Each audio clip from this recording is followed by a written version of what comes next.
నమస్కారం అండి.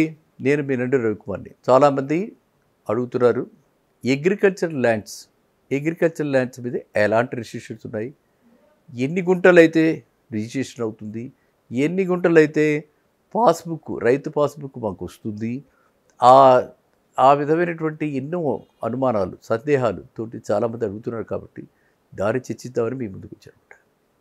So real భూమి వీక్షకులు అందరూ కూడా ఏంటంటే, నాకు ఎంతో సంతోషకరమైన విషయం ఏంటంటే, చాలామంది ఈ వీడియో అంటే ఈ ఛానల్లో నేనేదో భాగ్యస్వాములు అనుకుంటున్నారు. కాబట్టి అది నేను క్లారిటీ ఇవ్వదలుచుకున్నాను. నాకు రియల్ భూమి ఛానల్కి అనుబంధం వల్ల వాళ్ళు ఎప్పటి నుంచో నన్ను ఫాలో అవుతూ వాళ్ళు ఒక ప్లాట్ఫామ్గా క్రియేట్ చేసి ఇచ్చారు తప్ప మా ఇద్దరి మధ్య ఎటువంటి కమర్షియల్ రిలేషన్షిప్ లేదు. No transactions, commercial transactions. నేను చేయడం కాదు, నాకు ఏమి ఉంటే ఇది లేదు. ఓకేనా? వ్యాపార సంబంధాలు లేవు, వాళ్ళతో వ్యక్తిగత సంబంధాలు అందరితో ఉన్నాయి, అంతే.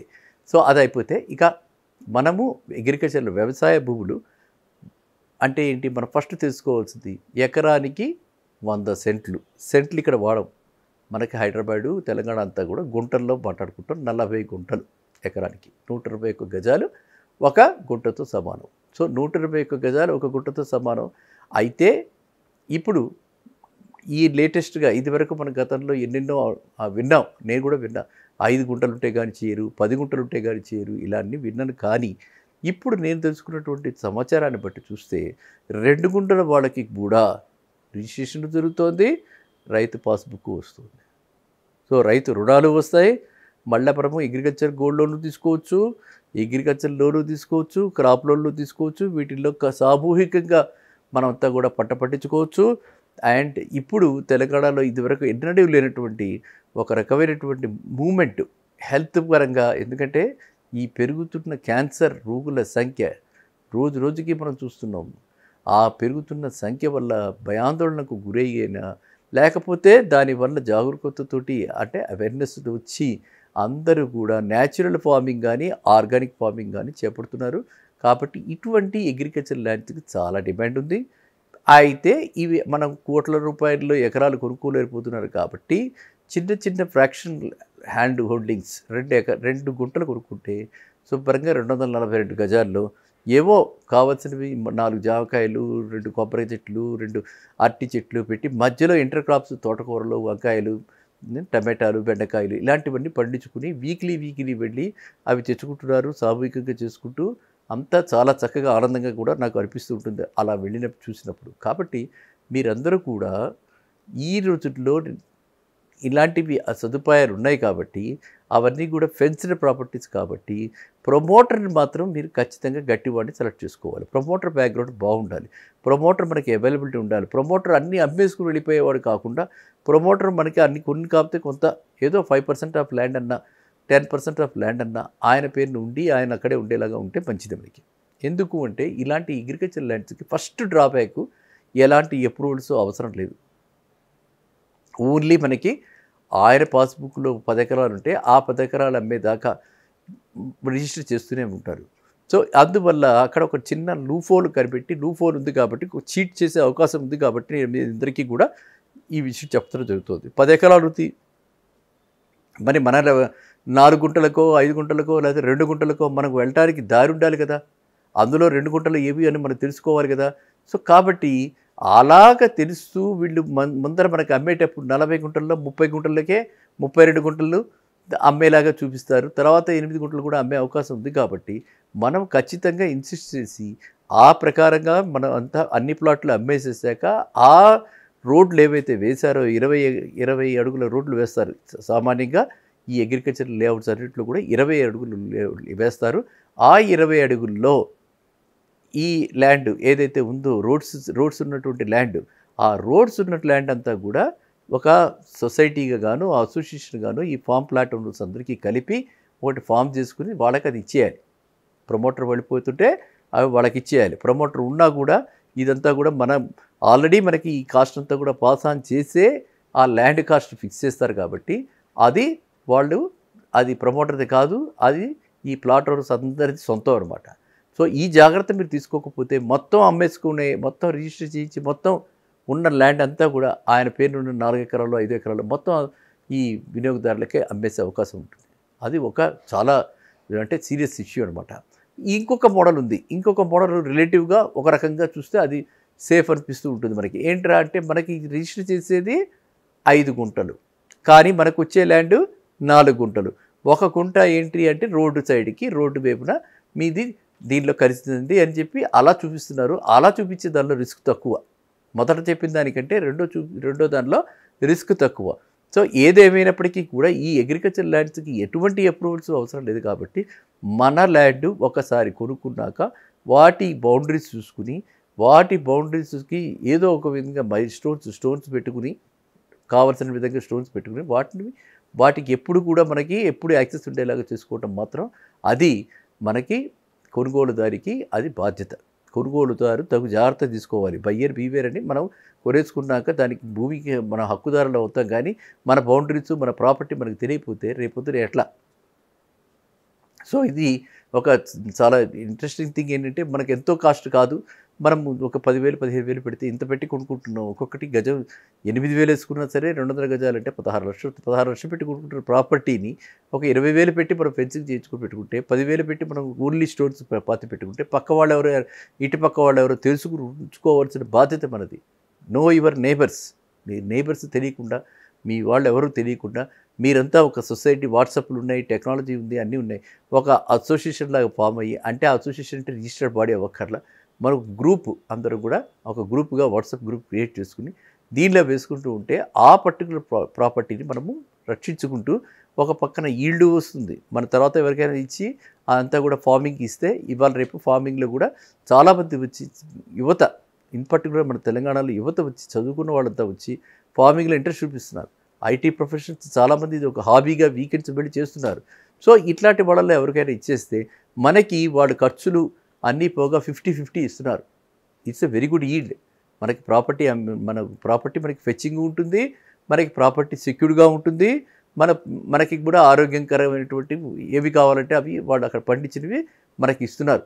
అది వాళ్ళు ప్రైసెస్ ఫిక్స్ చేసి ఇస్తున్నారు. ఆ విధంగా మనకి 50% ఈల్డ్ కూడా ఖర్చులన్నీ పోగా ఇస్తున్నారు. సో ఈ విధమైనటువంటి ఎన్నో రకరకాల వినూత్న పద్ధతుల్లో మనకి ఇప్పుడు తెలంగాణలో వ్యవసాయం చేస్తున్నారు కాబట్టి, and vertical farming, rain water harvesting, ఈ వెర్టికల్ ఫార్మింగ్లు తర్వాత హారిజాంటల్ ఫార్మింగు, వెర్టికల్ ఫార్మింగు చేస్తూ మనకి అంతా కూడా హైడ్రోపోనిక్ ఫార్మింగ్ అని చెప్పి అది ఒకటి రెవల్యూషన్ అయిపోయింది. హైడ్రోపోనిక్ ఫార్మింగ్ అంటే 1 ఎకరంలో 4 ఎకరాలు పండించగలుగుతున్నారు మినిమం.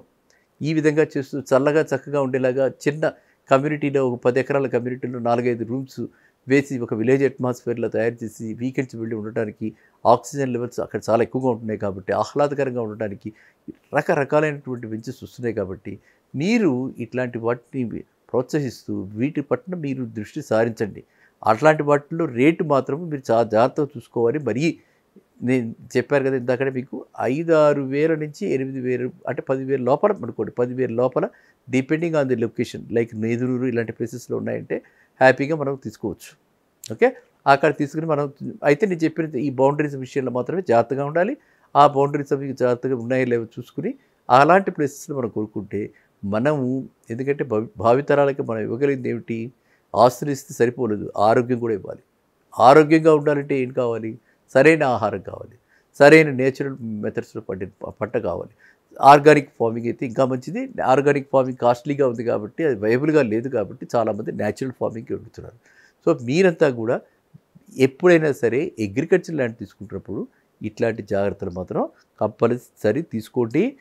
ప్రమోటర్ని బాగా స్క్రీన్ చేసి గుర్తించి ప్రమోటర్ని ఈ జాగ్రత్తలు తీసుకుంటున్నారో లేదో చూసుకుని అప్పుడే కొనుక్కోండి. సరేనా? ఇప్పుడు ఏ పరిస్థితుల్లో ఉన్న పరిస్థితుల్లో ఎక్కడ ఇన్వెస్ట్ చేస్తే బాగుంటుందని చెప్పి కూడా అడుగుతున్నారు కాబట్టి మీ అందరి ముందుకి మళ్ళీ నేను రావడం జరిగింది.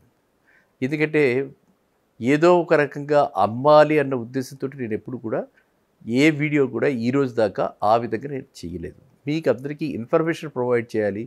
మీ అందరికీ నా అనుభవాన్ని పంచుకుని నా దృష్టిలో ఏది బాగుంటుంది అని అది చెప్పడం జరుగుతోంది. తర్వాత మీ అందరినీ కూడా వెరిఫై చేసుకుని, అంటే ఫస్ట్ హ్యాండ్ ఇన్ఫర్మేషన్ మీరు కూడా తెలుసుకుని, మీరు కూడా విజిట్ చేసి పలు ప్రాజెక్ట్స్ అన్నీ చూసి ఆ ఏరియా పర్టికులర్ ఏరియాలో మాత్రం చెప్పడం జరుగుతుంది. నేను ఎక్కడైతే కన్విన్స్ అయ్యానో అవి మాత్రమే, అలాంటి ప్రాజెక్ట్స్ మాత్రమే మీకు నేను ఎండార్స్ చేసి కొనుక్కోండి ఇక్కడ ధీమాగా చెప్పడం జరుగుతుంది అనమాట. అంటే అక్కడ ప్రమోటర్స్ బ్యాక్గ్రౌండ్ అది చూడటం బాగా ఇంపార్టెంట్ కాబట్టి వాళ్ళంత ముందు చేసిన ప్రాజెక్ట్స్, ప్రమోటర్స్ బ్యాక్గ్రౌండ్, ప్రైసు, ఇట్లాంటి పారామీటర్స్, వేరియస్ పారామీటర్స్ తీసుకుని మీ అందరి ముందు పొందుపరచడం జరుగుతుంది. అయితే ఇవాళ మీరు అడిగిన రెండో దానికి ఏంటి, ఎక్కడ ఈ పరిస్థితుల్లో ఎక్కడ ఇన్వెస్ట్ చేస్తే మంచిది, ఏమిటి ఈ పరిస్థితులు అంటే కొంచెం మారే పరిస్థితులు. ఇదివరకట్లా కాకుండా కొంచెం క్లారిటీ వచ్చింది. రేవంత్ రెడ్డి గారు సంవత్సరం పరిపాలన పూర్తయింది. ఆ సందర్భంగా లేటెస్ట్గా మన హైటెక్ సిటీలో, హైటెక్స్లో మీటింగ్లు జరగటం, రియల్ ఎస్టేట్ బిల్డర్స్ అందరినీ కలిపి మీటింగ్ జరగటం, తర్వాత హైడ్రా ఎఫెక్ట్ అలా అయిపోయిన తర్వాత హైడ్రా వల్ల ఎలాంటి బెనిఫిట్స్ వచ్చాయో అందరూ చూశారు, కొంతమంది అభినందించారు. సో ఈ విధంగా అన్నీ చూసుకుంటే ఇప్పుడు పరిస్థితులు ఏమిట్రా అంటే, ఆయన మనం గతంలో చెప్పుకున్నాం ఒక హారంగా నార్త్ సౌత్ కలిపేది ఒక హారంగా ఒక రోడ్డుని తీసుకురావటం జరుగుతోంది. అది అయిపోయిన తర్వాత ఇప్పుడు స్పెషల్ గ్రీన్ కారిడార్ అని చెప్పి గ్రీన్ రోడ్డు డైరెక్ట్గా ఎయిర్పోర్ట్ నుంచి రాచనూరుకి వేయటం జరుగుతుంది. అందులో ఫేజ్ 1లో వర్క్స్ ఆల్రెడీ స్టార్ట్ అయ్యింది. గ్రౌండ్లో ఆల్రెడీ ఫేజ్ 1లో వర్క్స్ స్టార్ట్ అయ్యాయి. కాబట్టి ఇప్పుడు ఆయన దృష్టి అంతా కూడా ఈ సో కాల్డ్ మనకి హైదరాబాద్, సికింద్రాబాద్, ఓల్డ్ సిటీ, తర్వాత 4th city. Now this is called 4th city. So ఆ 4th సిటీ అన్నది సాకారం అంటే నిజం కాబోతోంది అన్నది ఒక అభిప్రాయం అయితే అందరిలో వస్తుంది. నాలో కూడా అభిప్రాయం వచ్చింది, అది నిజం కాబోతుంది. అయితే మనం అందుకని తొందరపడిపోయి పరిగెట్టుకుంటూ వెళ్ళిపోయి ఏ రేటు పెడితే ఆ రేటు పెట్టి కొనకూడదు, ఎక్కడ పడితే అక్కడ మనం కొనకూడదు. ఫస్ట్ మనము 4th city development authority. 4th city development authority అంటే ఏంటి, ఏదైతే కొత్తగా 4th city development authority create చేశారో దాన్ని గురించి మనం ఫస్ట్ తెలుసుకోవాలి. హెచ్ఎండిఏలో నుంచి ఏదైతే పాత హెచ్ఎండిఏలో ఉందో దానిలో నుంచి కొన్ని విలేజెస్ తీసి పర్టికులర్గా 7 మండలాల్లో నుంచి 56 విలేజెస్ తీసి అందులో ఏమిటి అమంగళ్ళు ఒకటి, అమంగళ్ళలో 2 విలేజెస్, మహేశ్వరంలో 2 విలేజెస్, మంచాలలో 3 విలేజెస్, ఇబ్రహీంపట్నంలో 8 విలేజెస్, కడ్తాల్లో 6 విలేజెస్, యాచారంలో 17 గ్రామాలు, కందుకూరులో 18 గ్రామాలు. ఇవి అన్నీ కూడా కార్వౌట్ చేసి అందులో నుంచి తీసి ఎక్స్క్లూజివ్గా ఫోకస్ ఉండేలాగా 4th city development authority, HMDA ఎలాగో అలాగా FADA, 4th city development FCDA, 4th city development authority అని చెప్పి చేయటం. దీనికి ఒక 90 మందిని అపాయింట్ చేయాలని చెప్పి నిర్ణయించుకోవటం, దీన్ని క్యాబినెట్ ఆమోదించటం. దీని ప్రకారంగా 34 మందికి రెగ్యులర్ పోస్టులు, ఒక 56 మంది అవుట్సోర్స్ పోస్టులు వేసి ఆ గ్రామాలన్నిటికీ కూడా వీళ్ళు అక్కడ ఆ పరిధిలో ఉన్నటువంటి వాటన్నిటికీ అంటే ఈ గ్రామాలన్నిటికీ ఈ 7 మండలాల్లో వచ్చినటువంటి 56 గ్రామాలన్నిటికీ కూడా వీళ్ళే సర్వాధికారాలు కలిగి ఉంటారు. వీళ్ళే మనకి అప్రూవల్స్ ఇచ్చేది. వీరికి జస్ట్ లైక్ హెచ్ఎండిఏ వీరికి అన్ని పవర్స్ ఉంటాయి. కాబట్టి ఇప్పుడు మనము ఈ 4th సిటీ FCDA డెవలప్మెంట్ అథారిటీలో ఉన్నటువంటి ఈ విలేజెస్లో ఖచ్చితంగా, ఎందుకంటే మనకు ఆల్రెడీ అక్కడ స్పోర్ట్స్ యూనివర్సిటీ అనేది మనం చూస్తున్నాం. స్పోర్ట్స్ యూనివర్సిటీ వాళ్ళు ఆల్రెడీ ప్లాన్ చేశారు, అది దానికి శంకుస్థాపన కూడా జరిగింది, అది జరుగుతుంది. సో దాని తర్వాత మనకు ఇదివరకు ఒరిజినల్గా పాత కాలంలో పాత గవర్నమెంట్లో అనుకున్నటువంటి ఫార్మాసిటీ తీసేసి దాన్ని క్లస్టర్స్గా డెవలప్ చేస్తూ వివిధ ప్లేసెస్లో చేస్తూ ఇక్కడ కూడా ఒక ఫార్మాసిటీ ఒక మొక్క మాత్రం ఇక్కడ కూడా ఉంటుంది. దాని పక్కనే మనకి ఏఏసిటీ అక్కడ రావడానికి అన్ని హంగులు తయారు చేసి అక్కడ ఏఐసిటీకి అందరికీ ఆల్రెడీ ఎంటర్ప్రెన్యూర్స్ అందరినీ పిలిచి ఏఐలో ఉన్నటువంటి ఎంటర్ప్రెన్యూర్స్, సాఫ్ట్వేర్ డెవలప్మెంట్ కాదు, హైటెక్ సిటీలో ఉండేవి అలాగే ఉంటాయి, ఫైనాన్షియల్ డిస్ట్రిక్ట్లో ఉన్నవి అలాగే ఉంటాయి, మనకి కోకాపేటలో ఉన్నవి అలాగే ఉంటాయి. కాబట్టి ఎవరు కన్ఫ్యూజ్ కాకండి. ఏఐ అన్నది ఆల్టుగెదర్ డిఫరెంట్ న్యూ కాన్సెప్ట్ అది. సో ఏఐ క్యాపిటల్ కింద మన హైదరాబాద్ని అంటే మన భాగ్యనగరాన్ని తీర్చిదిద్దామని చెప్పి ఈ గవర్నమెంట్ కంకణం కట్టుకుంది. అదేవిధంగా ఇప్పుడు ఈ గవర్నమెంట్ అక్కడ ఆ ప్లేసెస్ ఐడెంటిఫై చేసి ఈ కార్పొరేట్స్ అందరికీ ఈ ల్యాండ్ ఇవ్వటం, ఆ ల్యాండ్లో వాళ్ళు కట్టుకోవాలని చెప్పి ఒక అండర్టేకింగ్, దాంతో ఇన్వెస్ట్మెంట్స్ తీసుకురావడానికి వీళ్ళ ప్రయత్నం జరుగుతుంది. సో ఆ ప్రయత్నంలోనే భాగంగానే ఈ డెవలప్మెంట్, ఇన్ఫ్రాస్ట్రక్చర్ డెవలప్మెంట్ అంతా కూడా చేస్తున్నారు అనమాట గవర్నమెంట్. సో ఇవన్నీ అయ్యేటప్పటికీ మినిమంలో అంటే అఫ్కోర్స్ ప్రతిసారి కూడా మనం చెప్పుకుంటూ ఉంటాం మాస్టర్ ప్లాన్స్ 2050, మాస్టర్ ప్లాన్ 2050. ఈ మాస్టర్ ప్లాన్ 2050 అంటే ఎంతకాలం ఉంది ఇంకా మనకి? ఇంకా 25 ఏళ్ళు ఉంది. ఈ 25లో ఆ మాస్టర్ ప్లాన్ ఇన్ని రకాలుగా అది చేంజెస్ రూపాంతరాలు చెందొచ్చు మనకు తెలీదు. కాబట్టి మనమంతా ఏంటంటే ఎప్పుడైనా సరే ఇన్వెస్ట్ చేసేటప్పుడు లాంగ్ టర్మ్ వ్యూ తీసుకుని రీజనబుల్ ప్రైస్ అంటే రైట్ టైంలో, రైట్ లొకేషన్‌లో, రైట్ ప్రైస్‌కి కొంటే మనకి లాభం ఎక్కువ రావడానికి అవకాశం ఉంటుంది. రిటర్న్ ఆన్ ఇన్వెస్ట్‌మెంట్ ఎక్కువ రావడానికి అవకాశం ఉంటుంది. మనము రైట్ టైంలో కొన్నా పెద్ద హై ప్రైస్ కొన్నాం అనుకోండి, అప్పుడు లాభం ఉండదు అంతలా. అందువల్ల ఇప్పుడు నేనేం చెప్పదలుచుకున్నా అంటే ఈ ఏరియాస్‌లో కూడా మనకి అగ్రికల్చర్ ల్యాండ్స్ ఉన్నాయి. ఈ ఏరియాస్‌లో మనకి టీటీసీపీ ల్యాండ్స్ ఉన్నాయి. ఈ ఏరియాస్‌లో మనకి హెచ్ఎండిఏ ల్యాండ్స్ ఉన్నాయి. సో ఈ డెవలప్‌మెంట్స్‌ని బట్టి అక్కడ ఇంకా పూర్తిగా ఇంకా పూర్తిగా టేక్ ఆఫ్ అయ్యేటప్పటికి మినిమంలో మినిమం ఎంత లేదన్నా 3 ఇయర్స్ పడుతుంది. కాబట్టి ఇప్పుడు జస్ట్ మనకి ఒక కనిపిస్తుంది అంతే మనకి. ఆ యొక్క కొంచెం రూపురేఖలు మారే అవకాశం కనిపిస్తుంది కాబట్టి ఇది రైట్ టైం. అక్కడ ఇన్వెస్ట్ చేయడానికి ఇదే రైట్ టైం. ఈ రైట్ టైం అయితే ఇప్పుడు మన కందుకూరు చుట్టుపక్కల మనం ఎంత పెట్టవచ్చు? మనం ఇప్పుడు మహేశ్వరం మండలంలో 2 విలేజెస్ ఇలా విలేజెస్ అన్నీ చెప్పుకున్నాం. ఆ విలేజెస్ అన్నీ కూడా వీటి వల్ల కొంత ప్రభావితం అయ్యి డెవలప్మెంట్ ఇన్ఫ్రాస్ట్రక్చర్ డెవలప్ అయ్యి ఇంప్రూవ్ అయ్యే అవకాశం చాలా ఉంది. ఇందులో బాగా బెనిఫిషియరీ ఎవరు అంటే కందుకూరు మండలం వాళ్ళు. కందుకూరు మండలంలో చాలా విలేజెస్ పరిధిలోకి వస్తాయి. కాబట్టి మీరంతా కూడా కందుకూరు మండలంలో ఒక ఫామ్ ల్యాండ్ అయితే నా ఉద్దేశంలో ఫామ్ ల్యాండ్ మంచి ప్రమోటర్ తోటి నేను చెప్తాను మళ్ళీ నీ వీడియోలో ఫామ్ ల్యాండ్లో తీసుకోవచ్చు జాతర గురించి కూడా మాట్లాడుకుందాం. ఫామ్ ల్యాండ్ అయితే 10,000 రూపీస్, డిటీసీపీ ఆర్ హెచ్ఎండిఏ అయితే 15,000 నుంచి 18,000 ఈ రేంజ్లోనే మీరంతా కూడా హ్యాపీగా FCDA fourth city development authority వచ్చేటువంటి ఈ 7 మండలాల్లో ఎక్కడైనా సరే అన్ని అప్రూవల్స్ తోటి చక్కగా లీగల్ ఒపీనియన్ తీసుకుని అండ్ దానికి వాళ్ళు ఆల్రెడీ కొంత ఇన్ఫ్రాస్ట్రక్చర్ చేశారని చెప్పి తెలుసుకుని ప్రమోటర్స్ బ్యాక్గ్రౌండ్ చెక్ చేసుకుని మీరంతా కూడా నిస్సందేహంగా ఇన్వెస్ట్ చేయొచ్చు. ఖచ్చితంగా మీరందరూ కూడా లాభపడతారు. అది నా దృఢమైనటువంటి నమ్మకం. కాబట్టి మీ అందరితో షేర్ చేద్దాం అనుకుంటున్నా. ఎవరికైనా ఎటువంటి అనుమానాలు ఉన్నా నా ఫోన్ ఎప్పుడు మీ అందరికీ తెలుసు. అయినా కూడా 9515127639 that is my number. You can always chat with me. వాట్సాప్లో మెసేజ్ పంపించండి, నేను మీకు జవాబు ఖచ్చితంగా చెప్తాను. మళ్ళీ కలుద్దాం నెక్స్ట్ వీడియోలో. నమస్కారం.